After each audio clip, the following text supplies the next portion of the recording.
पाकिस्तान की oil deal हुई जिसे बहुत ज़्यादा मीडिया में हाईलाइट किया गया, पाकिस्तान में बहुत ज़्यादा अप्रिशिएट किया गया कि आखिरकार हम रशियन ऑयल लेने में कामयाब हुए। लेकिन वो ऑयल की पहली कंसाइनमेंट पाकिस्तान आई कैसे, इसके ऊपर बात को छुपा दिया गया। खबर के मुताबिक जो रशिया से ऑयल आया है, पहली कंसाइनमेंट 45,000 टन, वो पहले इंडिया गया, गुजरात में, वहाँ पर वो रिफाइन हुआ और वहाँ से रिफाइन होने के बाद यूएई और यूएई से वो पाकिस्तान आया। पाकिस्तानी पब्लिक से बात करेंगे कि अगर गुजरात में वो रिफाइन हुआ है तो क्या वो डायरेक्ट इंडिया से पाकिस्तान नहीं आ सकता था? हमें यूएई लेकर जाने की और वहाँ से पाकिस्तान लेकर आने की क्या ज़रूरत थी? क्या वो पहले मुसलमान होने गया था? इसी बहुत टाइम बाद आखिरकार पाकिस्तान में 45,000 टन ऑयल आ गया। मुझे ये बताएं, ये रिफाइन हो के आया या क्रूड ऑयल था? रिफाइन कहाँ से हुआ आपके ख्याल में?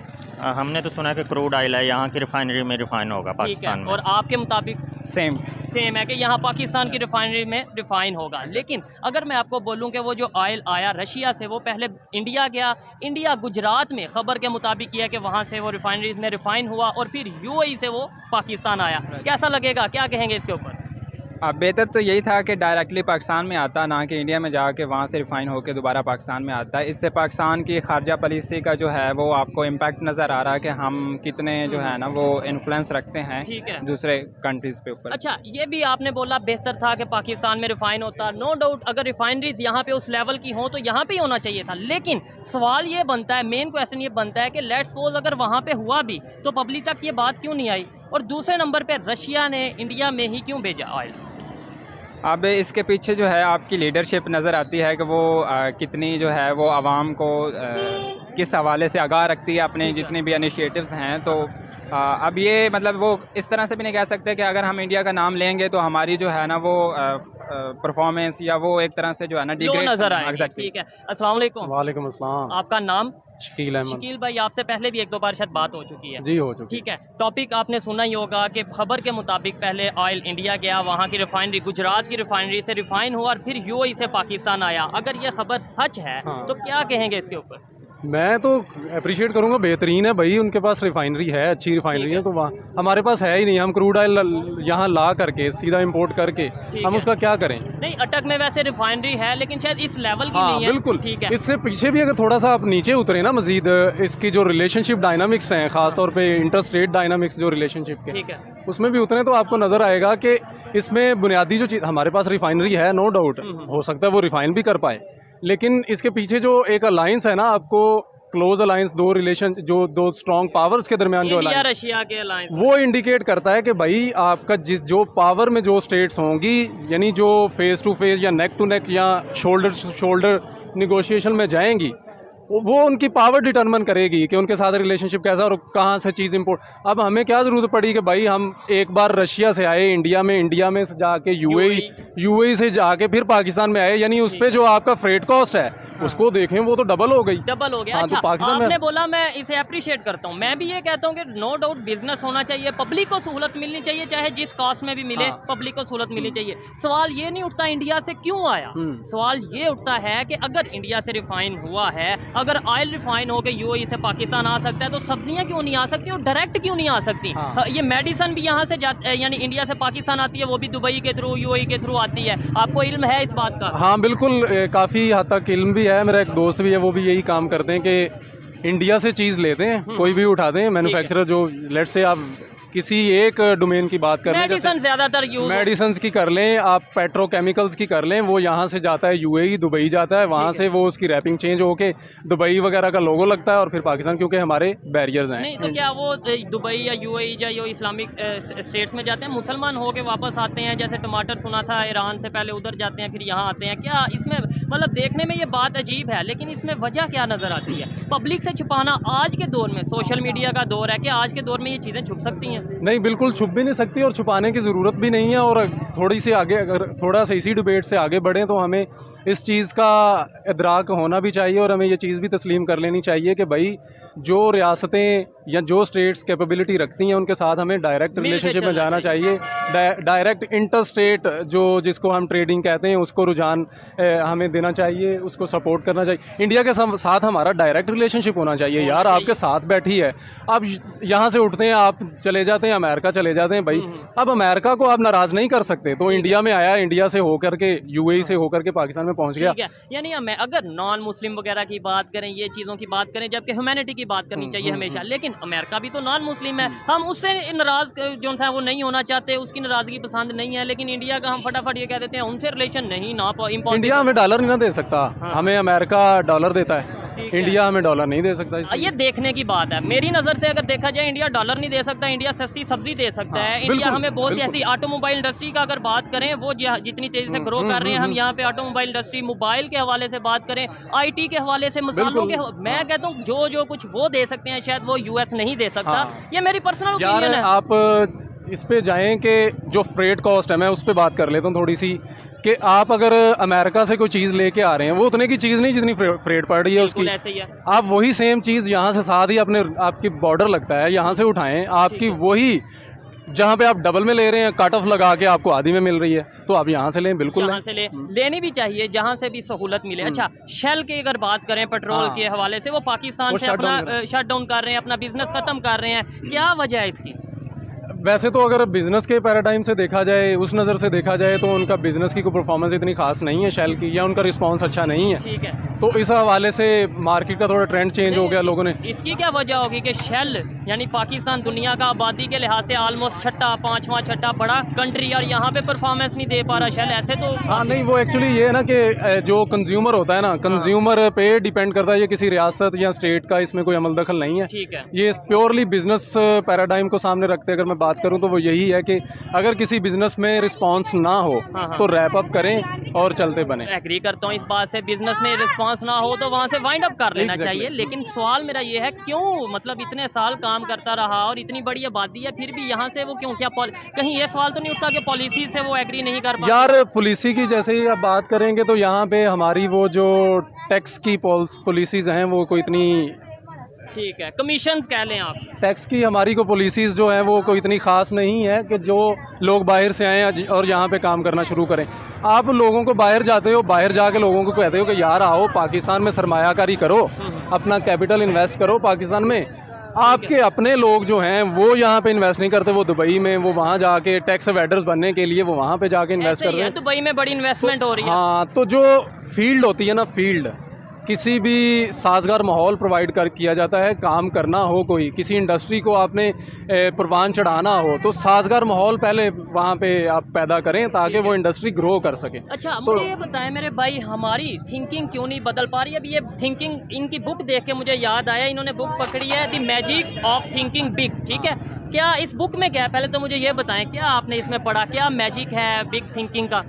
यार हमारे पास से बिग माइंड्स ही नहीं है जो बिग थिंक कर सकें, तो अनफॉर्चुनेटली वो यही बात करता है कि आप जो है ना वो इफ़ेक्टिवली कैसे थिंक करके अपने लोगों की बेटरमेंट के लिए काम कर सकते हैं, या अपनी पर्सनल ग्रूमिंग के लिए। बेसिकली ये सेल्फ हेल्प बुक है डेविड जे, और इसमें ये मतलब मेन इसका अगर थीम को देखा जाए तो यही है कि आप जो है वो कैसे इफ़ेक्टिवली सोच के अपने आप को बेहतर कर सकते हैं। थोड़ा सा इतराज़ है इस बात से, वो ये कि यार जो है ना, अगर किसी कौम को चेंज करना हो तो उसके एक इंडिविजुअल से तो कुछ है ही नहीं ना। मतलब आप बैठे रहें, सोचते रहें, बिग थिंकिंग जितना मर्जी बिग सोचते रहें, कुछ भी नहीं होने वाला। जो एक सांचा होता है ना, अब यूएसए में प्लेटफॉर्म बनने की जरूरत होती है। अब यूएसए में, चाइना में देखें, हर पैदा होने वाला बच्चा इतनी प्रोग्रेसिव सोच लेके कैसे आ जाता है। वहाँ पे माहौल ऐसा है, वहाँ पे सांचा ऐसा है, जिस सांचे में डलेंगे अब वैसे ही हो जाएंगे। अब यहाँ पे पॉलिसीज ऐसी हैं, इंफ्रास्ट्रक्चर वैसा है, बुरा बदतरीन गलीज तरीन। तो इसका मतलब आपको ये बुक पढ़ने का फायदा कोई नहीं, इन्हें फायदा कोई नहीं होने वाला, क्योंकि सेटअप ऐसा है। फायदा इन्हें जरूर होने वाला। एक्चुअली ये जो इससे सोच पढ़ के एटलीस्ट ये इन लोगों को तो बता सकता है ना, किसी के सामने ये चैलेंज तो कर सकता है ना कि भाई आपकी मानदा सोच है, आप इसे ख़त्म करके थोड़ा आए, एक दूसरे को इनवाइट करते हैं, दावत देते हैं, डिबेट का रुझान हम उजागर करते हैं। डिबेट का रुझान होना चाहिए। हमारे यहाँ पे सबसे शायद ज़्यादा जो मुश्किल वाली और परेशानी वाली बात है, हम किसी दूसरे की, इनकी बात को मैं एक्सेप्ट करने के लिए तैयार नहीं, ये मेरी बात को शायद एक्सेप्ट करने के लिए तैयार नहीं। आप क्या कहना चाह रहे थे? मैं ये कहना चाह रहा था कि जिस तरह भाई ने बात की, बिल्कुल ठीक है, आप इंटेलेक्चुअल्स को, आप यूथ को अगर इसमें इंगेज करेंगे तो आपको बेहतर लीडरशिप मिल सकती है। ठीक है, अगर आप यूथ को इसमें इंगेज नहीं करेंगे तो आपको इन फ्यूचर लीडरशिप कैसे मिलेगी? तो ये एक क्वेश्चन है, ये एक सवालिया निशान है कि हमारा अनफॉर्चुनेटली वो जो एक शुरू से ही आ रहा है कि आपकी पॉलिटिक्स, फैमिली पॉलिटिक्स जो है वो चलती आ रही है। ठीक कोई है। एक दूसरा बंदा जो है ना वो जब आना चाहता है अपनी पर्सनल कैपेबिलिटीज़ की बुनियाद पे तो उसको साइड पे कर दिया साइड पे जाता कर दिया है, जिसकी वजह से आपको लीडरशिप में लैग करना पड़ रहा है ऐसे। और इनडायरेक्टली आपको जो है आपका कंट्री भी जो है ना वो लैग करता है। आप क्या कहेंगे भाई इसके ऊपर, फिर आपसे वाइंड अप करते हैं बात को। ये कि बताएं, जो फ्यूल आया है, जो ऑयल आया है, क्या उससे पाकिस्तान में महंगाई कम हो गई है? महंगाई को छोड़े सिर्फ पेट्रोल की कीमत ही कम हो गई है इससे क्या? मेरे ख्याल में कोई कीमतों में कोई फ़र्क नहीं पड़ेगा। ये हो सकता है कि रशिया के साथ हमारे ताल्लुकात बेहतर हों। अच्छी बात है, ट्रेड बड़ी शुरू खुशी हो। वाली बात खुशी है। की बात ये है कि उनके साथ हमारी ट्रेड शुरू हुई है। ठीक है। यही है, इसके अलावा मुझे नहीं लगता कि कोई कीमतों में नहीं, फ़र्क पड़ेगा। हमने तो सुना था कि रशिया डिस्काउंटेड प्राइस पे हमें ऑयल दे रहा है, लेकिन यहाँ पे उस तरीके से हमारे जो उनसे इसहाक डार साहब हैं, उन्होंने भी ये बोल दिया कि एज सच कीमतों में कमी नहीं आएगी। क्या वजह है? कीमतों में कमी तो जिस तरह के हालात पैदा हो चुके हैं ना, कीमतों में कमी तो शायद ना आए उस तरह, लेकिन जी। अगर आप मायोपिक आउटलुक के साथ आएँ कि आप दीवार से या एक फुट से 2 फुट से परे ना देख पाएँ, तो फिर हम ये दावा कर सकते हैं कि कीमतों में कोई ख़ास कमी नहीं आएगी। ठीक है। ये जो मैं लास्ट में भी, शायद लास्ट टाइम भी आपके साथ बात की थी कि ये जो आपके पास रियासतें होती हैं, इनसे जब आप चीज़ें इंपोर्ट करते हैं तो फ्रेट कॉस्ट कट होती है। जब वो कट होएगी ना तो फिर ऑटोमेटिकली उनकी प्राइसेस पे भी उसका इफेक्ट नज़र आएगा। आपको ये पता है कि इंडिया रशिया से ऑयल लेकर आगे यूएस को जो सा वो देता हुआ नजर आ रहा है, यूरोप को वो दे रहा है। क्या कहेंगे इसके ऊपर कि मतलब वो यूरोप में जाके ऑयल अपना बेच रहा है, रिफाइन करके रशिया से लेता है, उसे रिफाइन करता है और यूरोप में जो सा अच्छा, यहाँ पे ये कि वो डायरेक्ट यूरोप वाले जो हैं वो रशिया से क्यों कंसल्ट ना करें, पाकिस्तान से ही क्यों करें?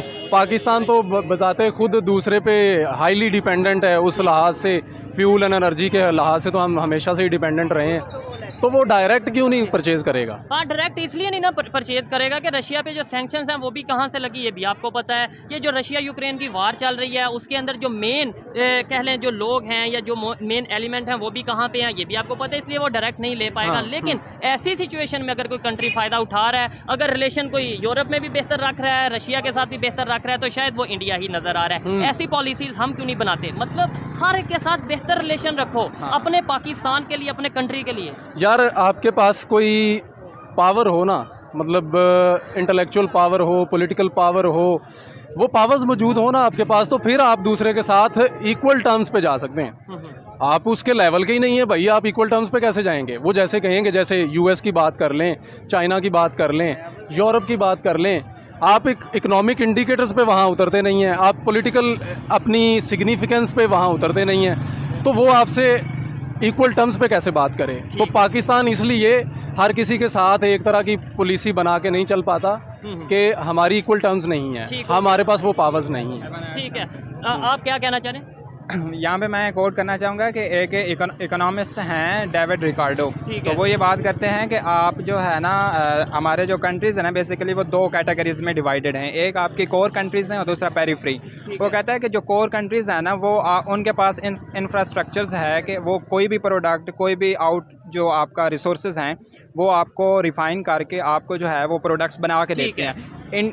इसके अगर अपोजिट देखा जाए तो जो पेरीफ्री कंट्रीज़ हैं उनके पास इतना रिसोर्सेज नहीं होते, इतना उनके पास इंफ्रास्ट्रक्चर नहीं होता कि वो अपने जो प्रोडक्ट्स हैं, अपने जो गुड्स एंड सर्विसेज हैं उनको यूटिलाइज़ कर सकें अपनी बेटरमेंट के लिए। तो यही बात है कि अनफॉर्चुनेटली पाकिस्तान के पास रिसोर्सेज होते हुए भी, उनके पास अपने बेहतरीन वसाइल होते हुए भी हम उनको अपने लिए मर्जी से, अपनी मर्जी से नहीं कर पाते और हमें बाहर की इमदाद की ज़रूरत पड़ती है। जिस तरह अभी चाइना आगे यहाँ पे जो है अगर हम सोना कोई भी निकलता है, यहाँ पे कोई भी वसाइल, कुदरती वसाइल हमारे इधर पाए जाते हैं तो हमें बाहर से इमदाद लेनी पड़ती है और फिर इसका नुकसान हमें क्या होना पड़ता है कि जो आधे से ज़्यादा होता है वो ले जाते हैं और बाद में जो बचा कुछ हमारे याद आता है। चाइना की आपने बात की, मुझे याद है जो रशियन ऑयल हमने ख़रीदा है वो भी चाइनीज़ यन में हमने जो है वो चाइनीज़ करेंसी में हमने उसे पे किया है। क्या कहना चाहेंगे, मतलब चाइना की करेंसी में इंटरनेशनल ट्रेड हो रही है? यार ये डी-डॉलराइजेशन वाला जो सीन था ना वो जन्म ले चुका है, यानी जो हेजमनी क्रिएट की थी ना डॉलर ने, ठीक है, वो अब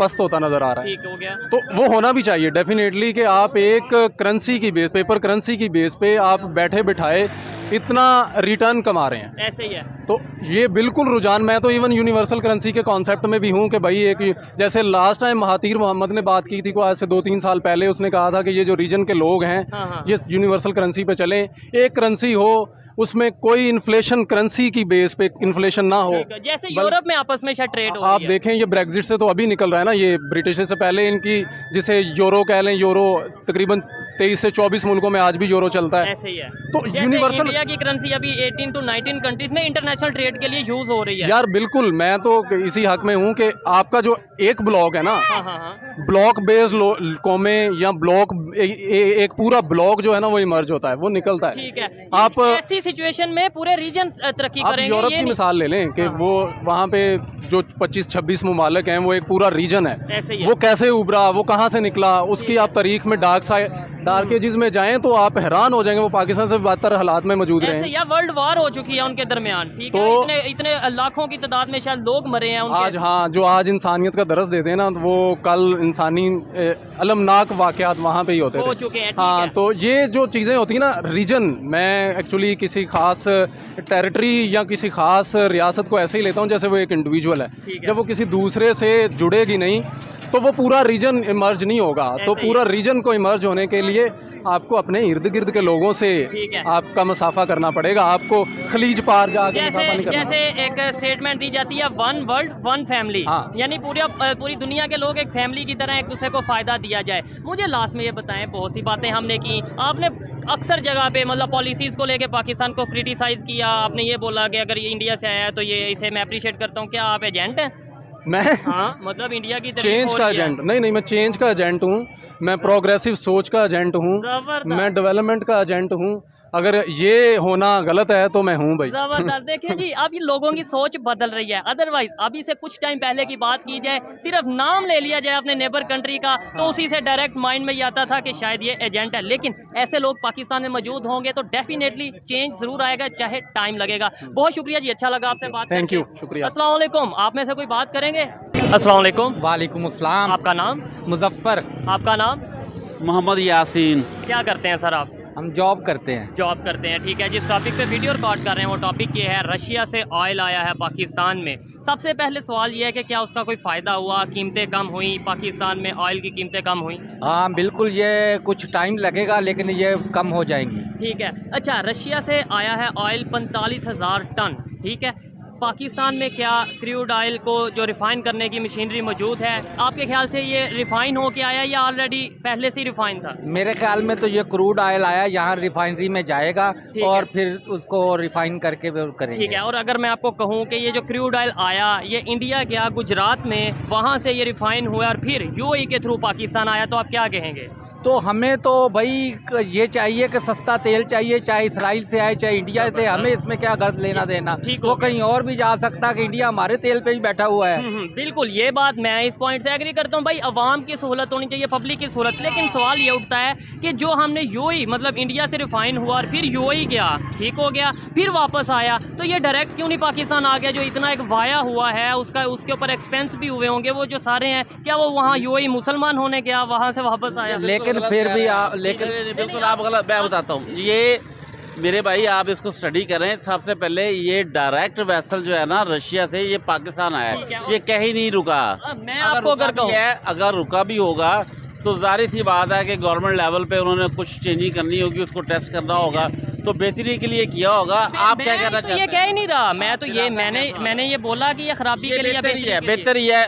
हमारे पॉइंट ऑफ व्यू ये बहुत ये कहता हूँ बेहतर है, लेकिन बाकी चीजें क्यों नहीं हम मंगवाते? और दूसरे नंबर पे ये है कि यूएई से क्यों, मतलब डायरेक्ट ही आ जाता अगर वहाँ से। आपने कभी ट्रैवल किया इंटरनेशनल? जी मैंने किया। ठीक है। अगर आप थोड़ा सा इसको पीछे रखिए, अगर आप एमिरेट्स लाइन लेंगे तो आप पहले दुबई जाएंगे, ठीक है, फिर सऊदी अरब जाएंगे, फिर दुबई आएंगे, फिर पाकिस्तान आएंगे। ठीक है। अगर टर्किश एयरलाइन लेते हैं तो पहले टर्की जाएंगे, फिर कहीं आगे जाएंगे।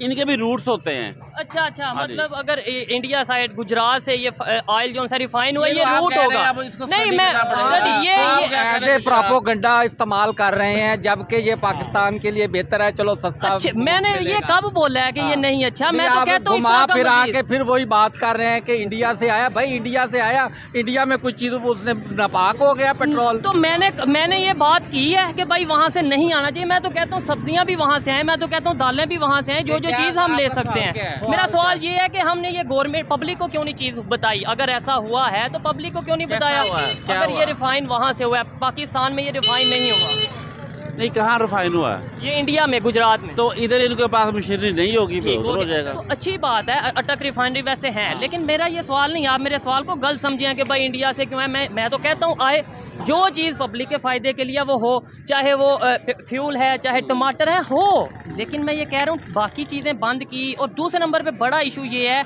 कि यूएई से, कि मतलब इंडिया से डायरेक्ट यहाँ आ जाता।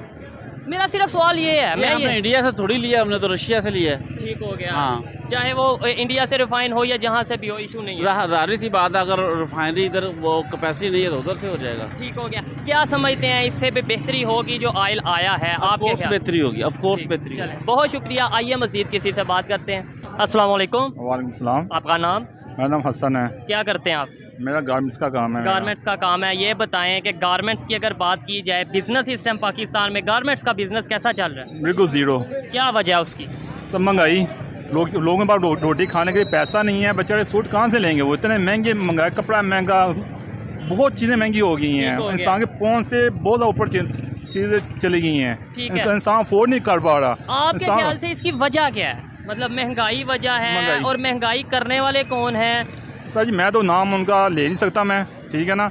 ये हुक्मरान को चाहिए या वहाँ को लीफ दे। देखिए ना, वहाँ बच्चा रोटी पूरी करेंगे, बच्चों को सूट में पहनाएंगे। ठीक है। अच्छा, रशिया से ऑयल आया है, मतलब यहाँ पे तकरीबन 45,000 टन ऑयल पाकिस्तान में आ चुका है। क्या पेट्रोल की कीमत कम हुई है पाकिस्तान में?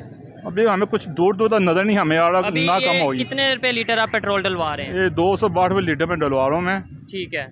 वो हमें नहीं लगता कि हमें लीव मिलेगा। क्यों सर? ये लीव मिलना बड़े लोगों को मिलना है, हमें कहाँ मिलना है? हम तो बस रोटी पूरी कर रहे हैं बस। ऊपर से इतनी महंगाई हो गई है, कसम खुदा की बहुत मामला मुश्किल हो गया कारोबार चलाने। आपने जो बात की है ना, रिलीफ ऊपर वाले लोगों को या अमीर लोगों को मिलना, उसे रिलीफ नहीं, उसे करप्शन कहते हैं। करप्शन के थ्रू वो फ़ायदा लेंगे। खैर, ये बताएं, बड़ी बड़ी कंपनियां भी, शेल पेट्रोल जो है, शेल पेट्रोल पंप वाले, वो अपने यहाँ से बिजनेस को वाइंड अप करके पाकिस्तान से ख़त्म करके जा रहे हैं। उसकी वजह क्या हो सकती है? हमारे लिए लंबा फिक्रिया, हमारे लिए कंपनी जा रही हैं, कंपनियां जा रही हैं। ये तो एक कंपनी मैंने हमारी- बताई है, इसमें बड़ी कंपनी है। जी जी, मैं क्या हमारी लंबा फिक्री है। हम देखें ना, यहाँ पर इंडस्ट्री लगनी चाहिए, बड़ी कंपनी यहाँ बनानी चाहिए। अब जी। कंपनी जा रही है यहाँ से, देखिए ना, आस्था कर यहाँ पर वाइंड अप हो रहा है यहाँ पे। और बांग्लादेश की अगर बात करें, वहाँ पे कंपनियां बढ़ती जा रही हैं। वहाँ पे टेक्सटाइल की, आपके कारोबार के हवाले से, गारमेंट्स के हवाले से बात करें, वहाँ पे जो है वो बिजनेस बढ़ता जा रहा है। ये सर, ये हुक्मरान को सोचना चाहिए ना यार कि वहाँ को कारोबार देखे ना। मुझे लीव मिलेगा ना, मैं इंडस्ट्री लगाऊंगा यहाँ, मैं